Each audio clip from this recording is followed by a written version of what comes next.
Hello everyone, আসসালামু আলাইকুম।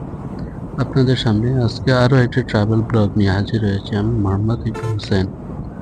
আজকে আমরা যে বাসটিতে করে ট্রাভেল করতেছি সেটা হচ্ছে নোয়াখালীর হিমাচল এক্সপ্রেস।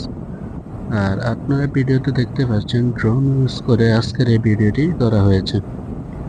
তো আপনারা আশা করি আমাদের এই ভিডিওটি সম্পূর্ণভাবে উপভোগ করবেন এবং আমাদের পাশে থাকবেন। আপনারা জানেন ঢাকা নোয়াখালী রুটের সবচেয়ে পুরাতন অপারেটর হচ্ছে হিমাচল এক্সপ্রেস।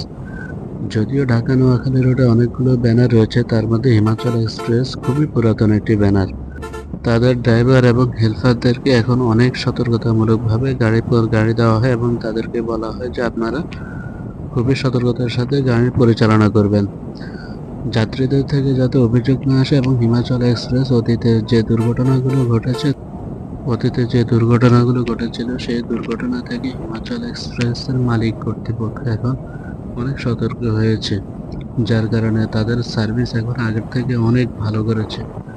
তো আমি আশা করি আপনার যারা ঢাকা নোয়াখালী রুটে যাতায়াত করেন তারা অবশ্যই হিমাচল এক্সপ্রেসে করে যাতায়াত করবেন, কারণ হিমাচল এক্সপ্রেস এখন অনেক তাদের যাত্রী সেবার মান উন্নয়ন করেছে। তাদের বহরে হিমেকে ওয়ান জে বাস আছে, মিশে মিশে পশু আছে, অশোক লিল্যান্ড বাস আছে,